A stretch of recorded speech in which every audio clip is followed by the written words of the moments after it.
It's like I'm surprised that I can. Yeah. Right. Oh. This mean is a lot for Amazon. Fair name.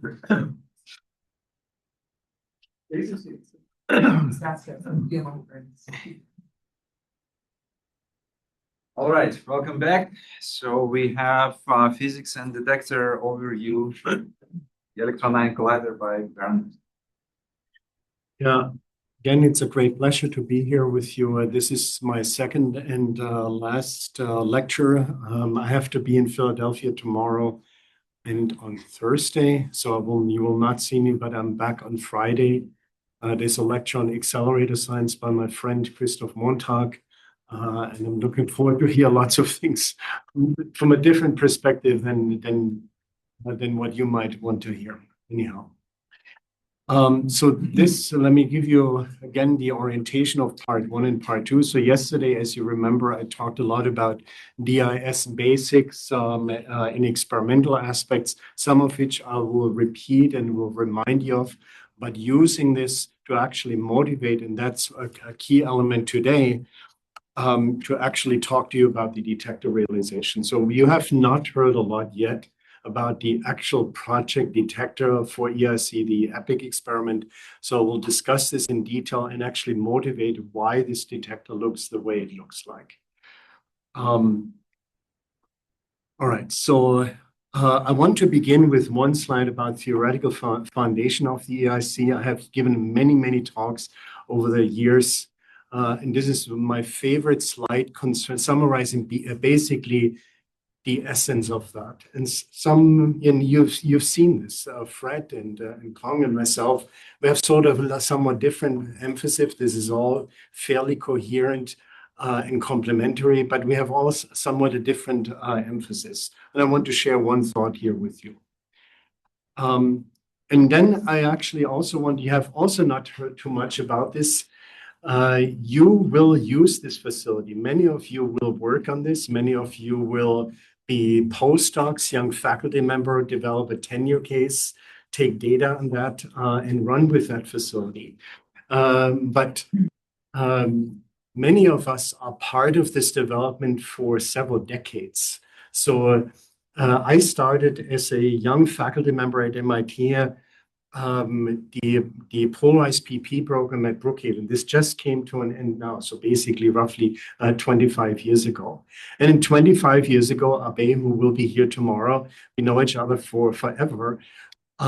We were talking about an electron-ion collider. This is going back for a long time, and I want to give you a little bit of a feel what it took as far as a community to come to this point. This is not just there, boom. You have to be incredibly patient. And then I will walk you through selected EIC physics pillars, and I group them in the following way. Number one, global properties, mass on the one hand and spin on the other hand. Mass, to me, I have never worked on this.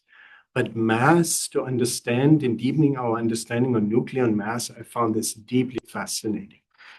Nucleon 3D structure, I can tell you in the late 1990s, I graduated in 1998 from the Zeus experiment at Hera. I knew something about structure functions and about PDFs and blah, blah, blah.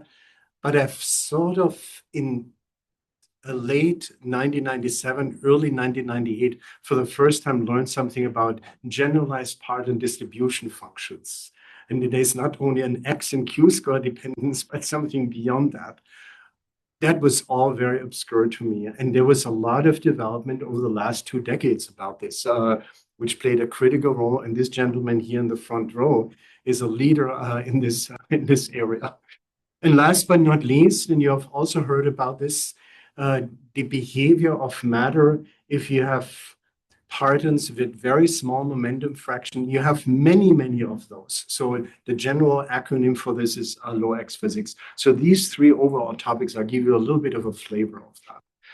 And then I will discuss in quite some detail the experimental realization. So there's a 3D view, an event display by Dmitry Romanov from Jefferson Lab of the actual EPIC experiment. So here's my favorite slide to cast out the essence of EIC as far as I'm concerned. So I'm just curious. The theory students, of course, I think the answer is a resounding yes, but please, all of you, I want you to answer, raise your hand. Who of you took a serious quantum field theory class in your education so far? Okay, so roughly 50%. Okay, if you still have a chance to do that, even if you're an experimentalist, I strongly encourage you to do that.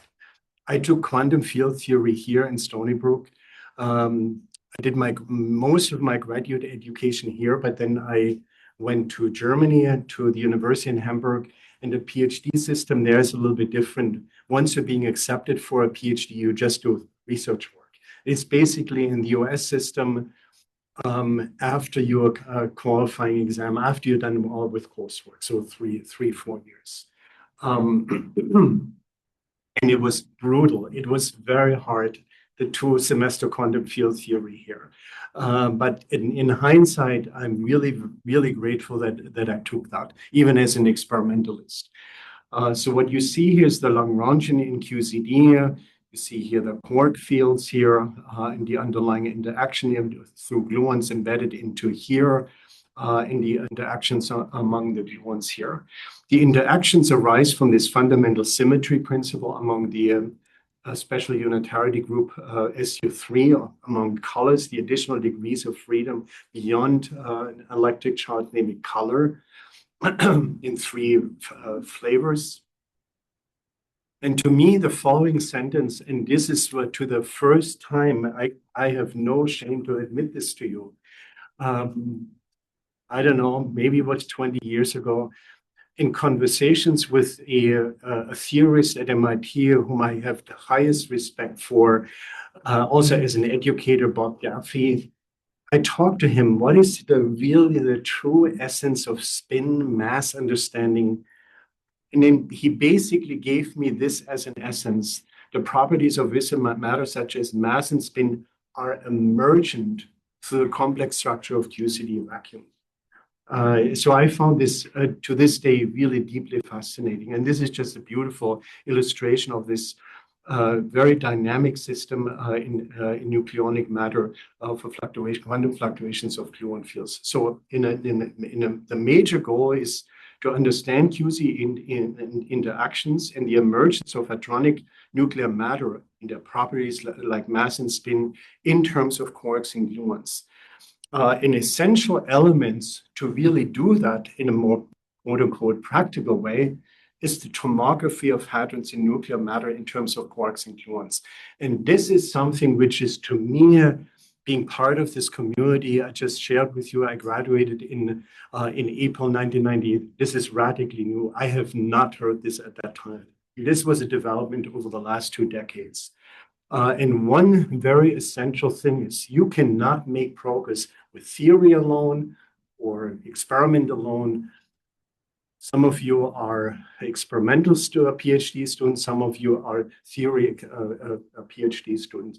It's the synergy of experimental progress and theory together to really drive this community forward in that regard. So this is a summary. I developed some of that the last time, and also you have seen this by Kong and Fred, the reduced cross-section. So with reduced cross-section in the past, we talked about this over lunch. How do you extract a structure function? So you make a cross-section measurement in a tiny little phase space in a bin, what we call x in q square or y in q square. And that is proportional to F2 and FL. And in the quote-unquote the old days, you made an assumption on FL from a model to extract F2. What is more customary now is to actually call the combination of F2 and FL to reduce cross-section and make comparison to next to a higher order calculation here next to leading order. So here there's a function of Q square here. Let me point this out to you again at an X value of 0.25. The scaling behavior, no scale dependence. you scatter on a point-like object.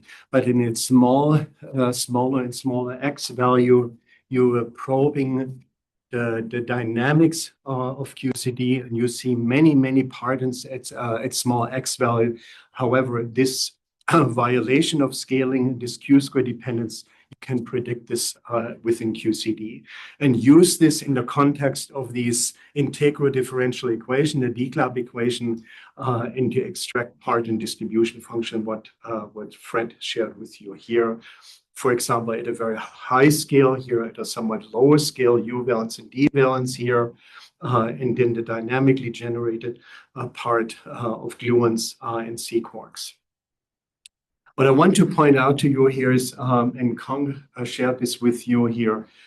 So these green arrows here refer to the spin of a parton. The black arrow refer to the spin of the nucleon, for example, the proton here. So here, unpolarized parton distribution function is the reflection of sort of the average among this. The preference of a parton spin aligned or anti-aligned, it's the average of that. In contrast, now if you take the difference on that, and what is the overall net effect on that? So now we are here in the polarized case. So you see here not a reduced cross-section or a structure function, unpolarized structure function, but the polarized structure function, which is related to as a sum to the respective helicity distribution functions here in quarks. And that gives you here a summary prior to the future electron-ion collider where the field is. And this was exclusively so far carried out in a fixed target experiment. And you see here the limited level arm in Q square, but you would need a long level arm.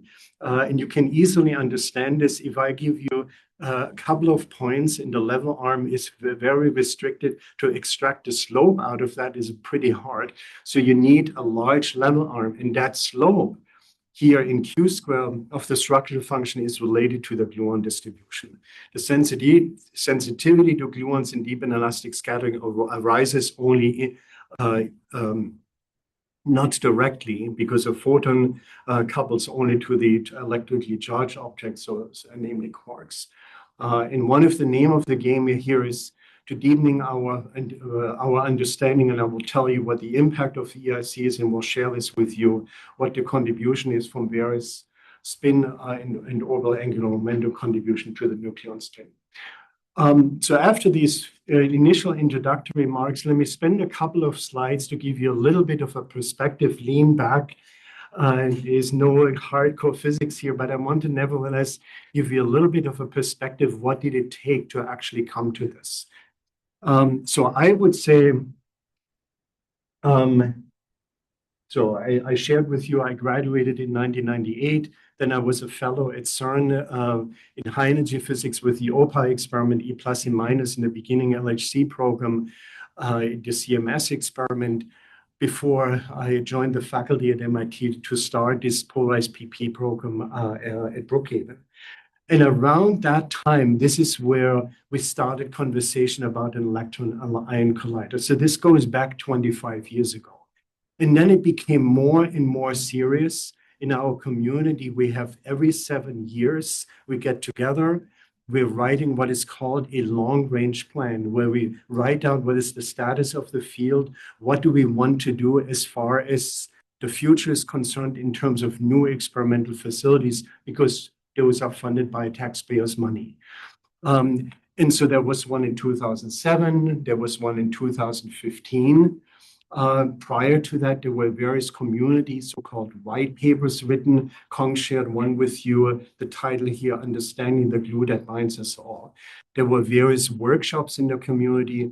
The Institute for Nuclear Theory, those of you who are working in theory will undoubtedly at one point maybe even go there for a workshop or a seminar, played an incredibly important role. This was all prior to 2015. And then we documented the EIC project in the long-range plan in 2015. And this is a slide from Tim Hallman. He was the associate director at the Office of Science at DOE. Recommendations from this long-range plan, one of them is to construct a high-energy, high-luminosity polarized electron-ion collider as the highest priority for new construction following the completion of the facility for rare isotope beams at Michigan State University. This is the title page here, Long Range Plan 2015. By the way, but I will not go there. How this all moves forward now under the Trump administration is a community effort, a long-range plan, who knows? I cannot comment on this. After we submitted this long-range plan to the Department of Energy, what they then did is a request to review the EIC science case at a high-level review committee at the National Academy of Science, Engineering, and Medicine. I was intimately involved in that, not as a committee member, but as a representative of the EIC community, as chair of the Electron-Ion Collider user group, sharing information with them, and so on. Here's the request to the National Academy of Science from DOE to review that. And they came back then and released their finding publicly in a report. You can download this. So this PDF file, which is posted, you can click on this. And to me, to this day, this is one of the most wonderful written documents as far as the essence of this community. It is very, very nicely written. So this was publicly presented in summer 2018. And Gordon Boehm, who co-chaired this committee, said the committee finds that the science that can be addressed by EIC is compelling, fundamental, and timely. And then DOE took this. So now we are in 2018. Took this to work on to issuing the start of a formal project, so-called. There's a various level of critical decisions, CD 0, 1, 2, 3, and until 4, and awarded CD 0 at the end of 2019. And then this is where we are right now. The slides, even from the webinar, are linked here. That's generally a glowing report on the EIC facility. Well, then we as a community needed to do a lot of work to really document in detail. We call this a yellow report series. This term was derived from a community report writing of these kinds of documents at CERN, this European Particle Physics Laboratory, where we documented in 3 volumes. First of all, an executive summary, so politicians would only read that. The physics case in the detector design to actually realize such a program. There were about 400 authors involved, over 150 institutions, and a very long 900-page document. There was a community review within the EIC user group involved, external readers worldwide covering physics and detector expert fields to provide us input. And this, by the way, this entire series is now published and is also available online. So let me summarize the main physics program for the EIC at a very high level. And I have here always a little bit of a cartoon to that. How are C quarks and gluons and their spins distributed in space and momentum inside of the nucleon? And to me, when we were drafting these at a very high level, these bullets, I could not have said that in the late 1990s. How are they distributed in space and momentum? I was only familiar with the scale dependence Q square and X, and that was it. So, but to go beyond that, impact parameter and momentum KT or PT dependence, hell no. How do the nucleonic properties emerge from them in their interactions? So number 1. Number 2, how do color charged quarks and gluons and colorless jets interact with nuclear matter? So picture this, you have an electron, you do electron nuclear scattering, and the nuclei, you actually vary in size from a very light nuclei to very heavy nuclei, up to gold, up to uranium. And now you take this photon, very high energy. It does not interact now with a quark and a proton, but with a quark in a proton, but that proton is embedded inside of a gold nuclei. And now this quark, after it's getting knocked out of its way, does not leave a proton only, but it flies through this nuclear matter. So undoubtedly, it is somewhat modified, to say the least. So that's the second aspect. And the third aspect is, and that is a general expectation and is a unique feature of QCD and a striking contrast to quantum electrodynamics, which Fred pointed out very clearly yesterday. How does a dense nuclear environment affect quarks and gluons, their correlations in their interactions? You have a gluon radiating or splitting up into two gluons. That's a unique element. An underlying Feynman graph like this, speaking in terms of Feynman graph, does not exist in QED. There is not a photon splitting up into two. That does not exist. But what is the net effect is gluon splits up into two gluons. That gluon can split up in quark under quark pair, radiates further gluons. But if you're looking at the end of this cascade, you have many of those partons, but all of them have a very small momentum fraction. But at one point, you can take two gluons, one gluon, another gluon, and diffuse into another gluon. So this growth overall has to be tamed eventually. And I remember conversations in the Hera days in the 1990s about this.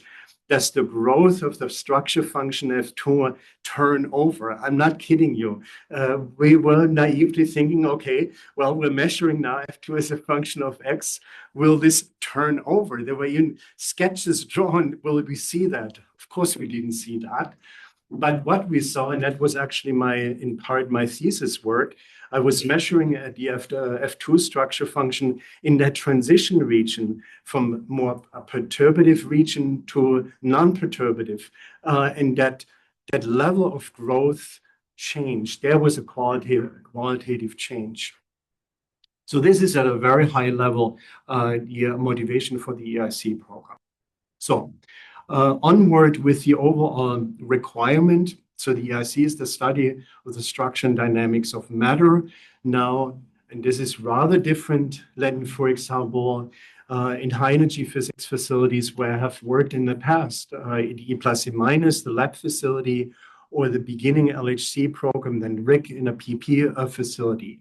Namely, that you not only have to worry about high luminosity and high energy particle colliding beams, but on top of that, have a very versatile type of particle beams, not just E+ and E-, and that's it.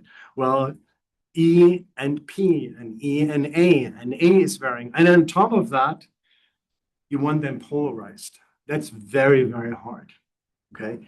I have done this for my last 25 years in my career, working on the RIC facility of polarized proton beams, and it took a long time until we reached a beam polarization of colliding beams at the level of 50%.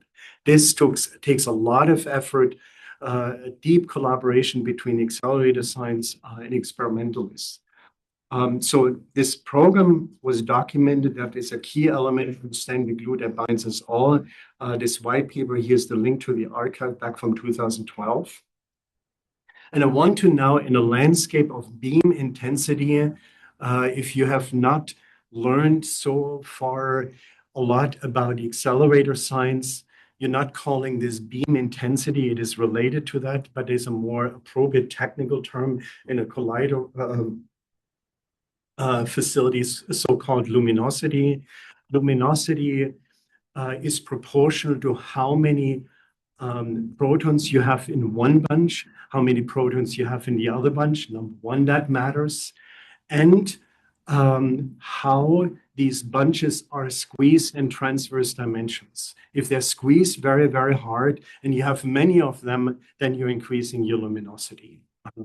So that goes into them. And I'll show you this now. Luminosity is a function of center of mass energy. Variable center of mass energy is a critical element, for example, for one program for the extraction and measurement of the longitudinal structure function, which is related to the gluon distribution function. The units here of luminosity are in centimeter to the power of -2 over second. And here is more integrated, namely in inverse femtopart per year. So, and I show you now a bunch of these experimental programs, physics programs, and to contrast a little bit what you need in terms of luminosity, how much data you need. This is really a measure of how much data you actually get as a function of the range in center of mass energy. So study parton distributions in nuclei. This will be a day one measurement. We have started maybe 2 years ago a conversation of when we're turning the facility on, when we first will start taking data at the electron-ion collider, how do we begin with? Do we start right away with electron and proton, or do we start with something else? And you will hopefully hear more about this on Friday, but we're not starting with EP. Supposedly, from an accelerator point of view, this is more challenging, but what we'll begin with is actually EA and A, even a lighter ion like lithium or calcium or something like that. So that will be one of the first year measurements of understanding how a parton, a quark and gluon behave in a heavy nuclei. QCD extreme parton densities, namely saturation, low X phenomena, that would require to operate the facility at the highest center of mass energy. That alone will take a little bit of time. And then to add spin to that game, that will take some time. So to my disappointment, but hey, who am I to say that? I will be over 70 years old when this will hopefully start in 10 years plus 6 years and 16 years. Namely, they're studying the spin and flavor structure of nucleon in nuclei to have polarized EP. You will be in the midst of your career, probably have tenure already and have a research group. And last but not least, what will take a lot of data is the tomography to study the transverse momentum in spatial imaging of nuclear matter. So this program here is very data hungry because you have to make measurements differential in multiple bins in variables. Those of you, and I'm looking at you, you are in, remind me again, you told me this yesterday at Jefferson Lab. Class, exactly. So the class program at Jefferson Lab will start with topics like this. And you're probably familiar with the more differential you go, and the more to actually do that. So let me summarize here the requirements for this facility. So you need and distinguishing this a little bit from the machine side on the one hand, and the detector side on the other hand. So high luminosity, so in units of centimeter to the power of -2, seconds to the power of -1, 10 to the 33 to 10 to the 34, translating this in integrated units, 10 to 100 inverse femtobarn per year. Flexible center of mass energy, and I've reminded you of this yesterday, square root of S is the square root of 4 times EE times EP. Well, if you want to have variable center of mass energy, then you have to collide an electron and a proton beam here, if you're talking about EP, with varying energy, okay? So that's what is behind that, and a wide kinematic range covered. And who told you about this formula today again? Independently, even we didn't talk to each other. Q squared equals to S times X times Y. So you should derive that. Highly polarized beams, both for the electron and protons, in a wide range of nuclear beams. So let's count here: luminosity, flexible center of mass energy, polarized beams, and a wide range of nuclear beams. So 4 demanding elements: the LHC and LAP, the Tevatron. I'm not undermining the complexity of these facilities, but this is pretty hard. Okay, and just the sheer time as an accelerator science, I have lots of friends who are accelerator physicists, and I have the highest respect for them.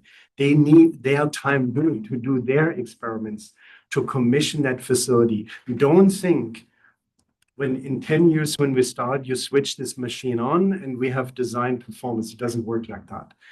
You need time to commission, just like our detectors, the class experiment, the star experiment, or whatever. You need to commission your detector. You need to calibrate it, and you need to understand the efficiencies, blah, blah, blah.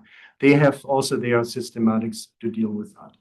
So on the detector side, a wide acceptance detector system, I will motivate this today again with my Q-square versus X chart where stuff flies, including, and I would say this is something different. The conceptual layout of the detector is very similar like the Hera experiment, Zeus and H1. as far as overall tracking calorimetry is concerned, but there's qualitatively a step beyond the EIC detector. And this is a strong emphasis on particle identification and identifying particles of a different type in the entire hemisphere, in the backward direction, in the barrel direction, and in the forward direction. And that means at the varying energy from more lower to medium to very high energies. And so the question is, how do you do that? What type of underlying detector system do you have? So we'll talk a little bit about this. And last but not least, the instrumentation for tagging protons. So imagine you're colliding an electron and a proton, and the proton stays intact, and you want to measure this outgoing formal. You need to have a detector system very, very down your central detector to actually measure that. Or imagine it breaks up, but it still goes in a very, you need to have a detector system to do that. And in the other hemisphere, if the electron is scattered on extremely small angles, to tag that, you have so-called tagged photoproduction. The effective Q-square value is 10 to minus 3. This is not DIS anymore. This is photoproduction. So you need to have a detector system to actually tag this electron. And then how do you actually measure luminosity? So you use the so-called Bethe-Heitler process to actually measure this. So you all need specialized detector system, both in the very forward, in the very backward direction to even do that. Besides, and this is a whole other quote-unquote industry to do that, to actually measure the beam polarization of the electron and proton beam. Polar is known, the term is polarimetry. And you have a lecture next week on this, I believe. Correct? There's a lecture on polarimetry? Yes. Yeah. First 2 days. Okay. And then the luminosity measurement. Both absolute and relative. And what I want to mention to you here is the relative luminosity measurement. Why does this matter? So let me give you an example conceptually. How do we do this at RIC? So at RIC, we have, let me pick a very simple number, let's say 100 proton bunches. And in the other ring, independent ring, also 100 proton bunches. And we have initially a certain spin pattern prepared beforehand. Imagine we have longitudinal polarized beams. So meaning, let's say the helicity is for this bunch like this here, namely the spin is aligned in the relative to the momentum direction, so positive helicity plus, and also here. So then you would have the combination of plus plus, but you want also plus minus, minus plus, minus minus. So you have a certain spin pattern for this beam, plus minus, plus minus, plus minus, and here plus plus, minus minus, plus plus, minus minus, to generate all 4 patterns. In every bunch crossing, that information is recorded into the data stream of the collider experiment. So later on, when you do your event selection, let's say for inclusive jet production or neutral pion production or something like that, you literally spin sort this and you count yields, but spin sort it now. And that's the underlying basis to calculate an asymmetry. But who tells you that, for example, plus plus, and let me make the other comparison, minus minus, has the same luminosity? No. This luminosity, meaning the current, how many protons you have in a bunch, might be different than in the other one. And you need to know that relative difference very precisely. And that is what is referred to as relative luminosity. The scheme to do that was not even clear how you do that before, Rick. So we needed to develop this as well. And I want to contrast here, both in terms of physics, but also in comparison to other experimental programs, where does the EIC lie relative to a Q-square here? Starting here roughly around 1 and up to a higher Q-square value. So what is the largest Q-square value that you can get? Generally, just don't tell me a number, but in terms of kinematic variables, what is Q-square max? I showed you that formula before. Very good. Q-square is equals to S times X times Y, and X and Y is at most 1. So Q-square max is therefore S. So therefore 4 times EE times EP. That's the largest Q-square value that in it here, you collided nominally 30 GeV on a 920 GeV proton beam, so it's clearly somewhat larger. Okay. In contrast to fixed target experiments, Hermes at Hera, Compass at CERN, and JLab 6 and JLab 12 GeV program at Jefferson Lab. And contrasting this also here, the transition from non-perturbative below roughly 1 or a few GeV square into the perturbative region. Let me now contrast the landscape of quote-unquote known data and the extension of ERC kinematically. So what I first show you here, Q square is a function of X here in bluish for EA scattering, the rough kinematic range for ions larger or equal to 56, so for iron. And in yellow here, the extension that you would get through the electron-ion collider. Again, this famous formula, Q square equals to S times X times Y. If you keep Y fixed, Y equals to 1 here. So this shows you the line of actually 0.95. This is the line of 0.01 here. So then you have a formula. So you take the Q square is equals to S times X times Y. So let's solve this now and plot this as a function of X. So you use a specific value for S here, whatever that is for your colliding mode. So let's say nominally 10 GeV electron beam for a heavy ion, 100 GeV. So then you have S fixed. You plot this as a function of X. And then for Y, let's say you use 0.95. So that's the underlying basis for these straight lines. You get then these straight lines here. This is where this is coming from. So for 0.95 for Y and here for 0. So that's the kinematic coverage for EA. For polarized EP, so Q square is a function of X in contrast to other spin programs, also including here the kinematic coverage for RIC, PP data, just in the landscape of Q square and X. And you see here the extension towards smaller values in X, similar to here in the EA. So how does the facility now, in terms of only two qualifying numbers, luminosity and center of mass energy, compare to other experimental facilities? And I'm wiping under the carpet at the moment polarization, which is a huge other headache. So luminosity is a function of center of mass energy. This is shown here in units of instantaneous luminosity. So 10 to the 32, 34, 36 is here. So here's the EIC facility here. And here's the center of mass energy, 20 to roughly 140 GeV here. So that's the EIC facility. In contrast, here, Hera. Hera, the center of mass energy was clearly somewhat larger. But in terms of instantaneous luminosity, it was lower by approximately 2 orders of magnitude here, 1, 2 here. It is similar then in terms of luminosity, and then if future planned potential EP facility at the LHC is an upgrade of the LHC, so-called LHEC.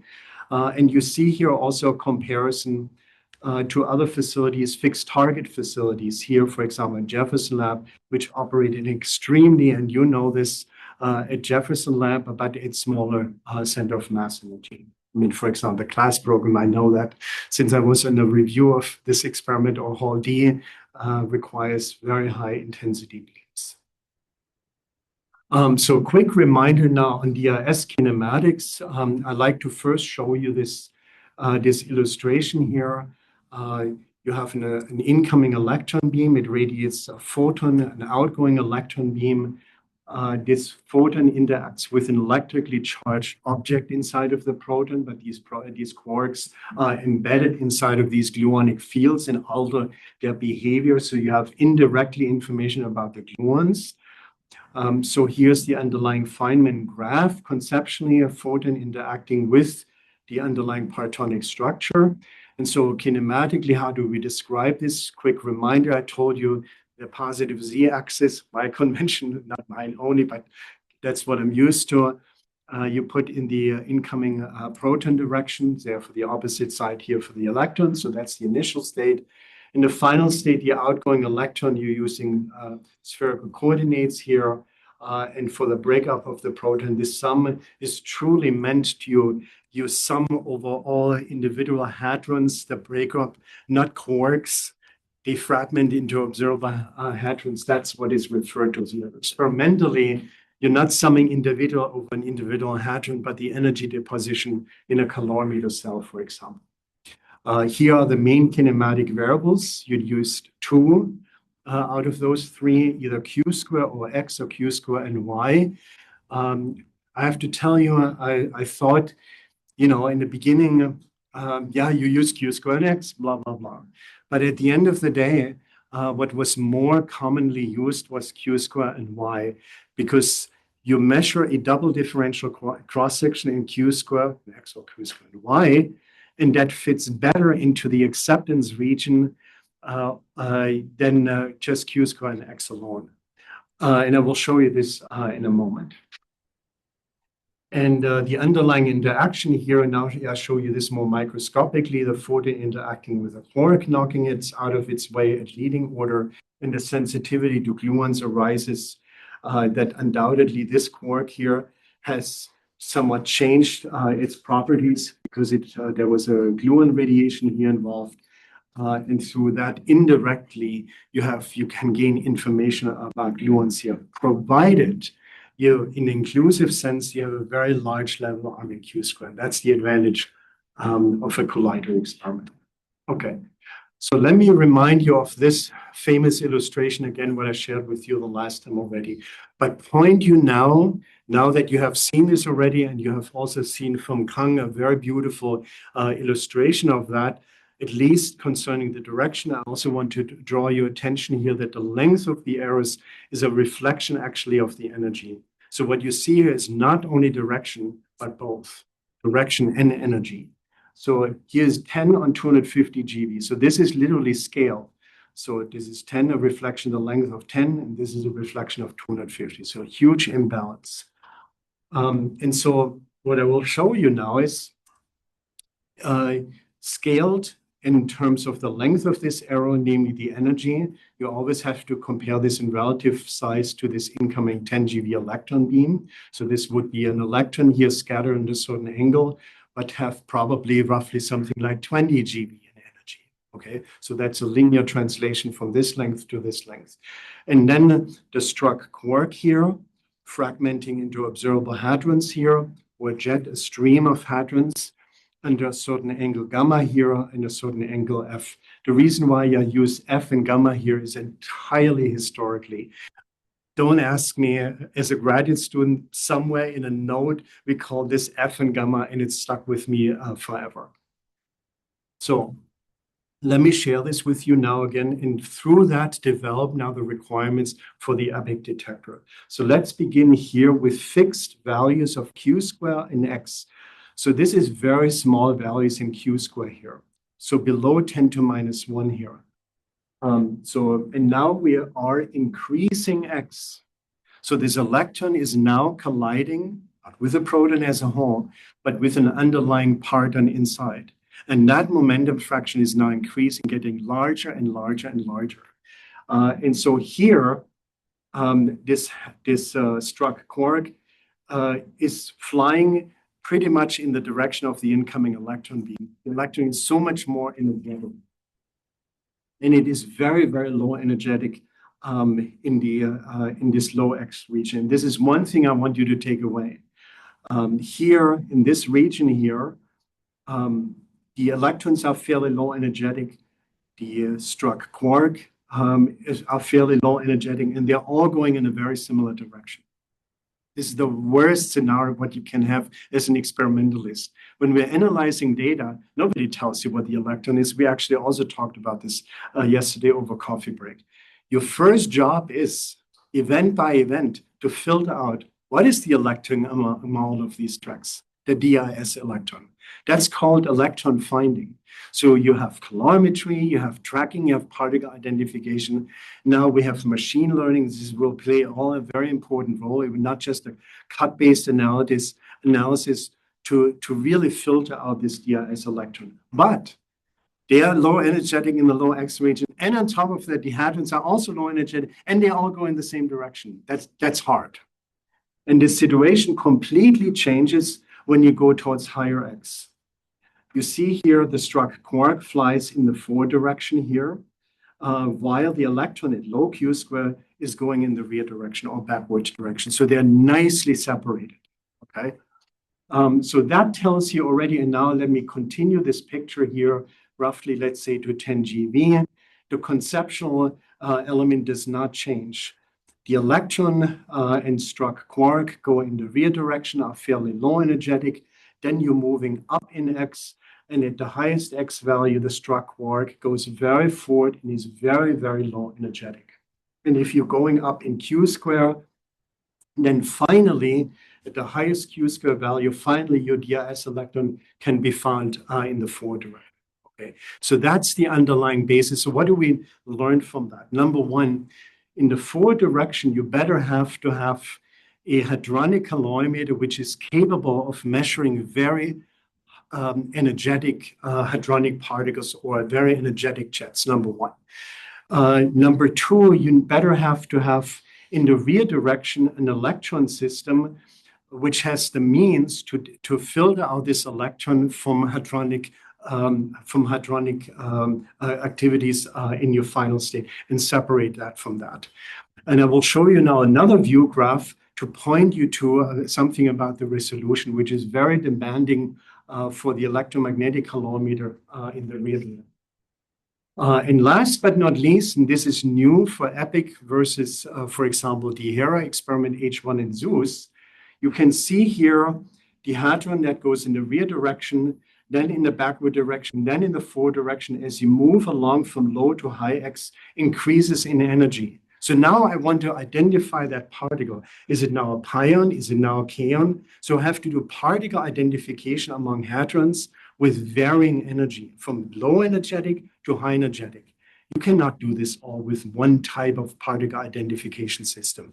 So you have to use and design a particle identification specifically to the hemisphere where they are and place an appropriate particle identification system in that direction. Class, I'm always pointing to you, but class to me is a prime example of particle identification for that. Last thing, a more technical thing, but to keep this in mind, this is always often forgotten. There's a very special kinematic region here where the energy of the scattered electron and the struck quark are exactly the beam energy. And this is a so-called kinematic P. EE over P, in this case, is 0.04. And it provides basically a test beam environment. Some of the detector elements will stick in a test beam before we assemble the detector and test out its performance and calibrate that, but not for all calorimeter cells. So you better have to develop an in situ scheme to calibrate your detectors. And I'm speaking to all of you experimental PhD students. Once your detector is fully calibrated, you understand your efficiency, life is easy to do the physics analysis. But to do that, where's my young, right? But to do my graduate student, but until you get to that point, you spend an awful lot of time on that. And this kinematic peak method is a wonderful scheme to do that, been there, done that. So let me now point you one last element here. And I will focus again on the top left here. Q squared is a function of X, but you have now lines of fixed energy of the scattered electron here. And let me restrict myself here in this region. Let's say Q squared roughly of 1 GeV squared. And you see here lines of fixed energy of the scattered electron starting at 2, 4, 6, 8, and to 10. And so always in the same steps, in steps of 2 GeV. If I'm at low x and q square of 1 GeV square, and I wiggle that energy a little bit, that's what you have in terms of resolution, the change in x here is fairly modest. But if you're out here, you have a huge jump from 8 to 10 GeV. There's no hope to have a fine bin in x to actually make a structure function measurement, okay? So you need to have a very precise measurement of your energy of the scattered electron in a backwards direction. And that tells you better have to have a homogeneous type calorimeter. Those of you who are trained on knowledge about calorimetry, a homogeneous calorimeter versus a sampling calorimeter, you need to have something like a crystal calorimeter to do that. That dictated the choice also for EPIC. Another thing which I want to share with you, for example, in Q square, so here are lines of fixed angle of the scattered electron, but relative to the incoming proton beam. So 179 degrees relative to the incoming electron, the electron is scattered just by under 1 degree. Very small angles relative to the incoming electron.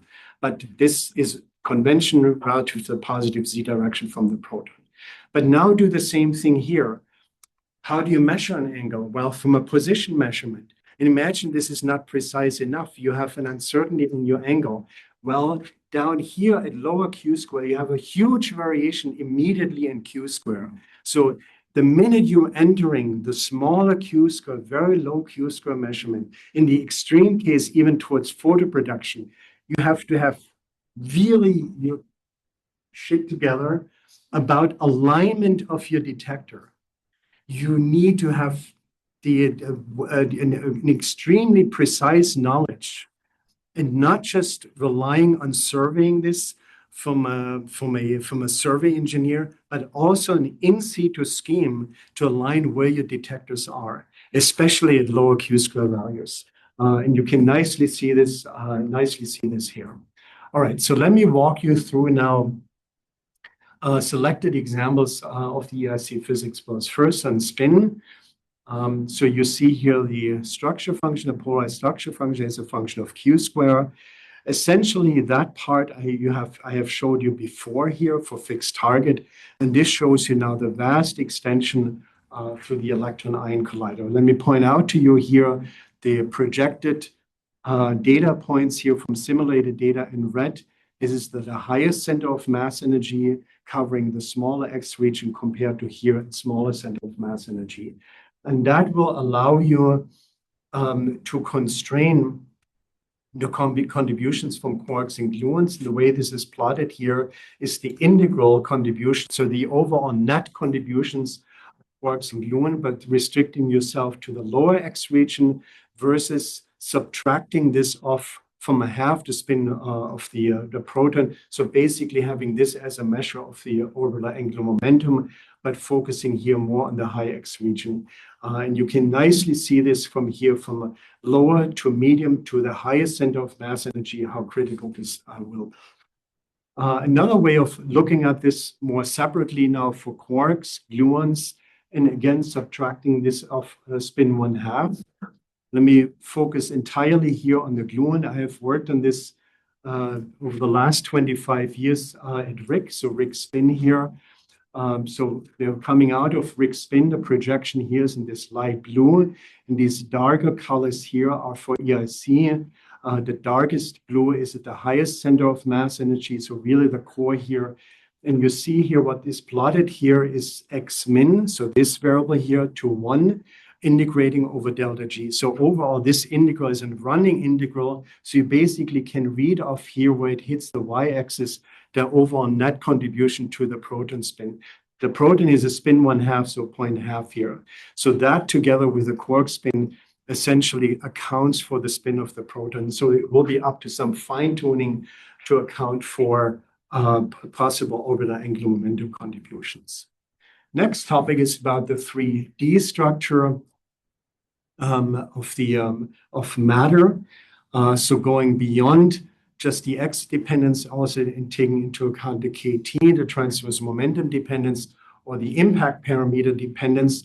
these unique distribution function TMDs and impact parameter distributions can be commonly accounted for, understood in terms of a more general class of distributions, so-called Wigner distributions. Projections have been done to measure this in the context of so-called Sievers function to account for the quark transverse momentum dependence in the impact parameter dependence for gluons here. And the last topic, actually second to last topic about the low X physics, I share this with you here. Q squared is a function of now 1 over X. So the lowest X region is actually in this here, in this direction here. And the way this will be addressed through measurements of electrons with the heaviest nuclei, for example, gold ion here. And what is plotted here is the reduced cross section, so the combination of F2 and FL as a function of Q squared. So a variety of energies, center of mass energies, and not only that, but also the measurement of the longitudinal structure function for E gold here. Very challenging measurement. Hera has succeeded with this towards the end of the program, but this is not an easy measurement. You require the operation at a variety technically of center of mass energies to provide a sensitivity here to extract independently also FL. What I share with you here is now an extension beyond inclusive measurement, namely charm measurements. So you look at a charm final state where you have sensitivity towards gluons, both here in the reduced cross-section in the respective longitudinal structure function. And last but not least, to quantify that modification of it, that a parton, for example, a gluon feels, experiences inside of nuclear matter, is shown here, that ratio of E8 versus EP scattering. And the orange shaded band here has two predictions here. In orange, it's only for inclusive measurement. And the blue hashed here is also taking the impact into account for charm time measurements. And last but not least, I want to share with you, this is the topic that I'm least familiar with, but to me, this is one of the most fascinating topics to say something about nuclear mass, the mass of you and me, where this is actually coming from. You might have heard of colloquial mass almost derives entirely from energy. The energy is stored in these gluonic fields inside of the proton. Guess where this sentence is from? Not from Bernd Surrow. That is literally taken from the Nobel Prize lecture by Frank Wilczek in 2004. And he made there a wonderful reference, an analogy to something, namely that Einstein has published in 1905. Which famous papers did Einstein publish? Well, let me ask you this. How many papers, the Annus Mirabilis, did he publish in 1905? You know how many? 5. Huh? 5. 4. So which one were they? Special relativity. Special relativity. Brownian motion. Yeah. Photoelectric effect. For which he got the Nobel Prize. And one more. Wonderful. And guess who got that wrong? It's a huge embarrassment, and I'm in contact with them. So my daughter is an undergraduate student at Johns Hopkins. And a while ago, we went to Washington and we went to the National Academy of Science. And they have this very beautiful building. And they have this huge ass statue of Einstein. And you can sit on his lap. And we took some funny pictures. And there's a display of his life and his work. And he describes that the famous papers. Number one, it's not 4. What they say, it's 3.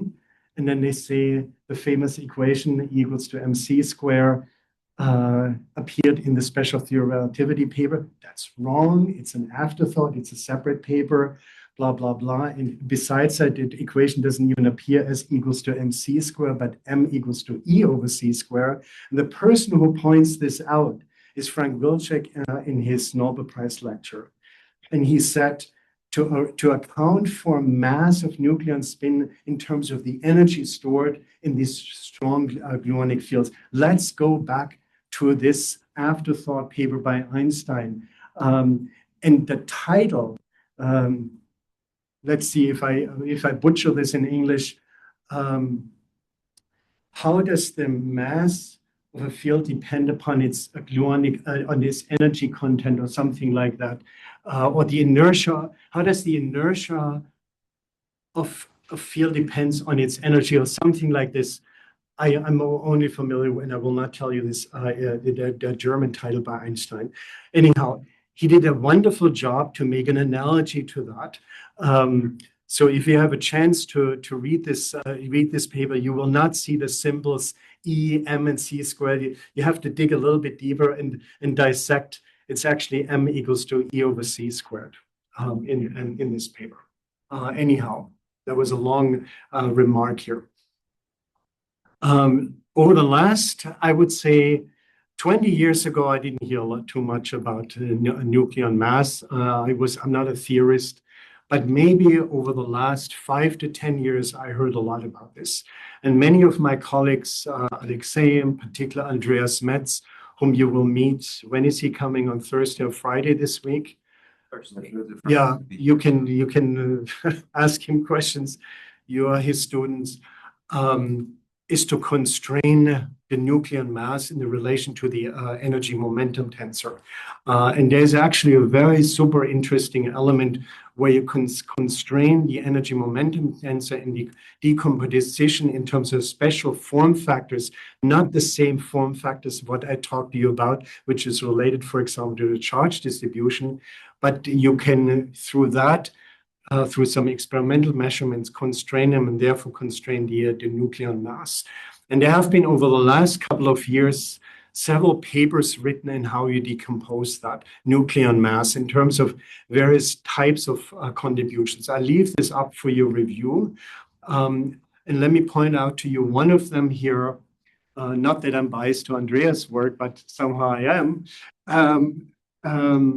Namely a three-term decomposition of the energy to momentum tensor. You see here that it's almost derived in terms of energy, gluonic and quark energy. That's the main thing, what I want you to take away from that, but very, very little contribution from the masses of the quark themselves. And the EIC has some elements where you can constrain some aspects of that. Let me leave it at that for a moment. Let me make some experimental remarks now towards the end of the EIC facility here. So the EPIC detector, the project detector, there's so far funding or planning foreseen only so far of one detector. The hope is in the future to have a second experiment. So there is the plan to foresee 2 interaction regions. These numbers I summarized to you before already. Let me give you here an overview of the type of processes that we need to measure. Number one, inclusive measurements through a measurement of the electron to hadronic final state and a combination of both. So those are bread and butter measurements for structure function measurements and defining the event kinematics. But we want to go beyond just inclusive measurements, understanding the behavior of certain type of quark flavors. And you do that through identifying the respective hadron. So you need particle identification, so-called semi-inclusive measurements. And last but not least, you need to tag in certain processes the outgoing protons. So you need a very elaborate tagging system besides a measurement of luminosity and polarimetry and so on. So let me give you a general requirements overview of the detector. You need to measure the scattered electron. You need to measure the fragmenting particles, for example, the struck quark, and identifying their type, and measure the nucleonic fragments of the scattered proton. So you need a very wide acceptance detector system of calorimetry, tracking, and particle identification in general. Particularly, and I showed you this illustratively, in the backward direction, particles are very low energetic. You cannot have a lot of screws and stuff and support material there. So that goes under the term of low dead material. But you need to hang stuff somewhere. So that's a balance. It's a huge headache to find a balance in that. So you have to use specialized material, for example, carbon fiber material or very low density type material, which are still stiff and rigid enough. So low dead material. good momentum resolution, electron identification. A key element is to identify the electron over other hadronic particles, identify those particles over the entire hemisphere from your detector, the backward direction where they're low energetic, and then they're increasing in energy in the barrel in the forward direction. So you need a specialized particle identification schemes. Various low angle taggers and luminosity measurement.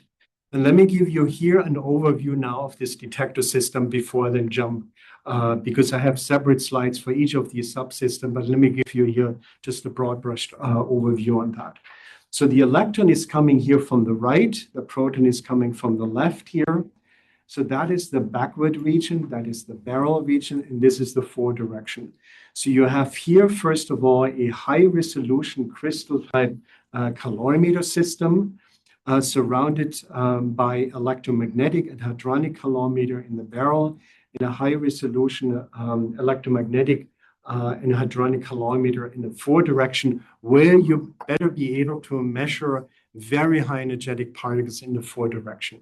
In the center here, inside of an axial magnetic field of up to 2 Tesla, a tracking system, a combination of different types of technology, particle identification, also in the barrel direction. So now I refer to this as the central detector. The central detector is located here, and many tens of meters in the backward direction and forward direction, you have very specialized instrumentation. Just to give you a little bit of a flavor, you have to measure the luminosity. So there's a luminosity monitor here. You want to measure the electrons in the extremely small angle, so-called photoproduction tagger or low Q-square tagger. The electron comes from here, scale, a very small angle. And in the opposite direction, you need to have specialized detector system to measure that the proton would be deflected at a very small angle. So various range of detector system. And you can see here, illustratively, you have all sorts of various machine elements already. You have beam pipes of various shape. You have quadrupole magnets. So you have to embed those detector systems in those machine elements. And then on top of that, what does an electron do when you bend it? What type of radiation? Synchrotron radiation, huge headache. Okay, so you need to have your beam pipe designed to accommodate for that. Typically, that beam pipe is not round, it's flat, so that you maximize detector coverage in the vertical direction rather than in the horizontal direction. So let me show you on one slide and then come to the summary, just pointing out to you the tracking system here. The inner tracking system here, particle identification system, a combination of ring imaging Cherenkov detector, quartz bar detectors where you saw the so-called Cherenkov effect, and also ring imaging Cherenkov detectors in the forward direction, besides calorimetry over the entire hemisphere. So let me skip all of this now, and these are just details about the subsystems, and share with you who is doing all of this. Okay, so I'll give you more of a community remark here. This is a plot what I made some time ago in Tableau to color code the number of institutions and color coded by country here, the United States, Canada here, various European countries in the Middle East, Asia here, China, South Korea, Japan, Taiwan, and then India here. There's a roughly 60% contributions of non-US institutions, so that's quite substantial. You see here, United States institution in comparison to various institutions from other countries.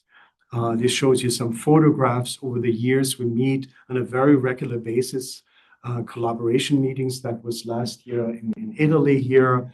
This was in January 2024 at Argonne National Laboratory. This was in Poland, and so on. All right, so over the past 2 decades, and that's something what I want to emphasize. It does not happen very often that you're being part of a new Collider program. When I started out my career, I joined the HERA program as an undergraduate student. So I was a I had a student work and engagement with the SUSE experiment before the HERA program in 1992 even started. So I was 20 and did some work on assembling and wrapping scintillator tiles with Tyvek material, this building material you use that. And then this started in 1992 and this lasted until 2007. In 1998, I graduated with SUSE. So I sort of have seen the evolution from a collider program from the beginning to the end. After my high school in the late 1990, I did an internship at CERN. That's just when the lab program started. And then I was a fellow at CERN and was there up until the bitter end in 2000. And then we started now planning the EIC 25 years ago, and I will retire with that. So this is over a long, long time scale. So if there's one thing I can tell you, you need to be incredibly patient, especially in the current funding climate. Don't give up. Don't get discouraged. Just keep it moving. That's what I always say. Just keep it moving. Just don't always watch all sorts of news. Just keep it moving. Over the past 2 decades, the nuclear physics community has developed the scientific, lots of documentation of the technical case for the EIC. It's not only the detector, but it's a symbiosis of 3 elements: theory, experiment, and accelerator science. And only through a combination among all of those can we do that. This effort profits from an enormous diverse set of experiences among experimentalists, theorists, and experimentalists. I want to add in here accelerator science. In the beginning, we had various proposals, and then there was a review. I was part of one, the co-spokesperson of one, the Athena experiment. I like this name much better. Can't stand that name, EPIC, but whatever. And then we needed to merge 2 proposals. Can you imagine? This is my baby. Everybody's very competitive. No, I designed the best detector. So this took a good year to merge efforts to come then to the EPIC collaboration. And we would hope that in the future we'll have a second experiment, but currently I think this is really at the back burner. But to make a final statement, keep it moving. There's a very exciting time ahead of us. I think this is an enormous gift that we have a new particle collider facility coming up in the United States. I strongly encourage you to remain in this community. Jobs are tight. We all know that, but don't always focus on this. Focus on the science and something we'll work on. That's my last one. Thank you.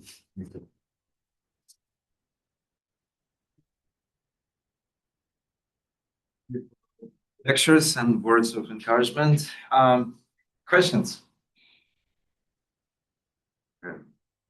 So, I mean, I probably have a lot of questions about polarized beams, but the one that I think will be more pressing is the EIC is planning to have transversely polarized hadron beams as well, right? Yeah. Okay. Yeah. Could you say anything more about that? Or okay, so I make the analogy to how we dealt with this in RIC because I'm intimately familiar with that.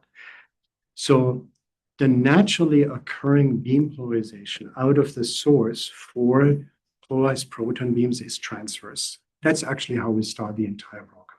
So the several years in the beginning of the RIC spin program was transverse spin asymmetries.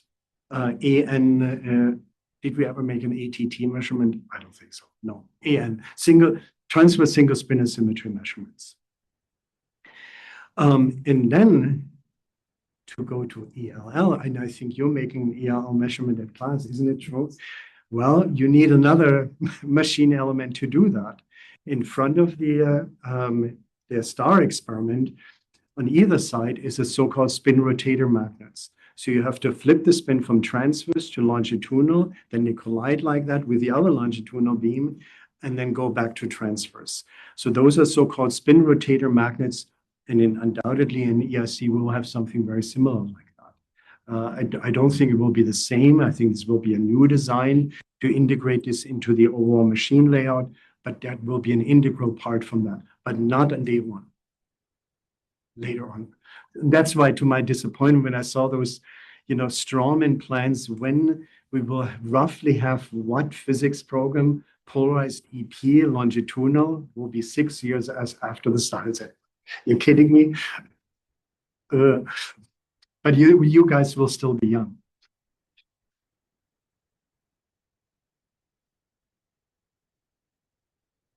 Why is the default for protons transverse? Why do they come out as transversely polarized?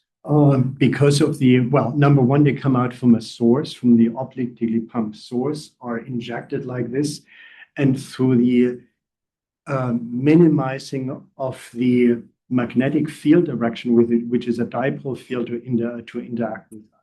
So you're minimizing the impact through that. Yeah.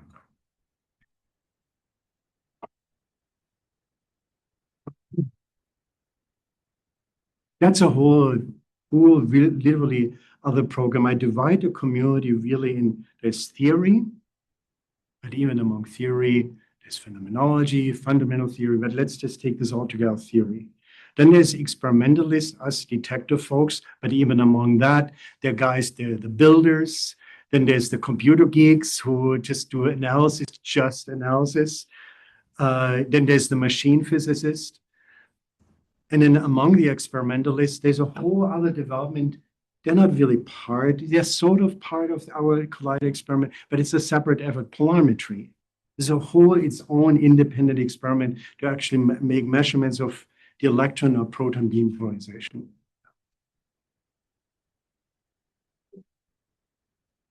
Yeah, yeah, that's great.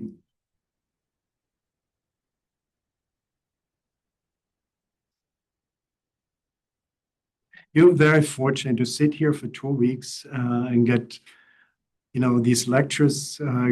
Download all talks. And if you continue in this community, this will be a wonderful resource.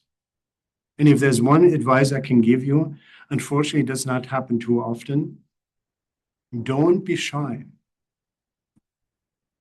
When you're going through some slides in 6 months, my slides, as an example, and you find on slide 17, there's something I don't understand that. Email me.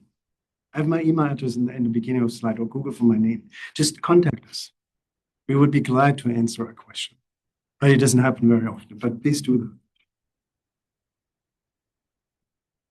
We'll also record all the lectures so you'll be able to watch them. Oh, okay. Oh, wow. I don't think we'll issue them publicly on YouTube, but for all participants, the recordings will. That's great. Apart from all materials.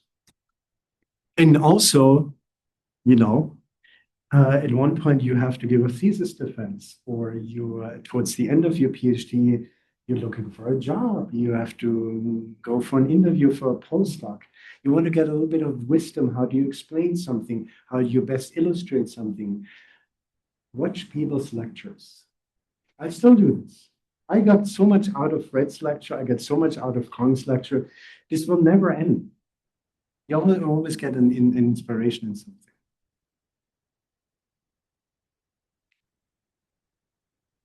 Any other questions or comments? You're still being shy. All right, but we'll take a break. Let's meet in a half an hour, 10 minutes to 3, I guess. Okay, let's thank. If someone's feeling athletic and can fix the clock in the other room, can climb up and do that, that would be useful. Must be an experiment. I will do it if nobody tries.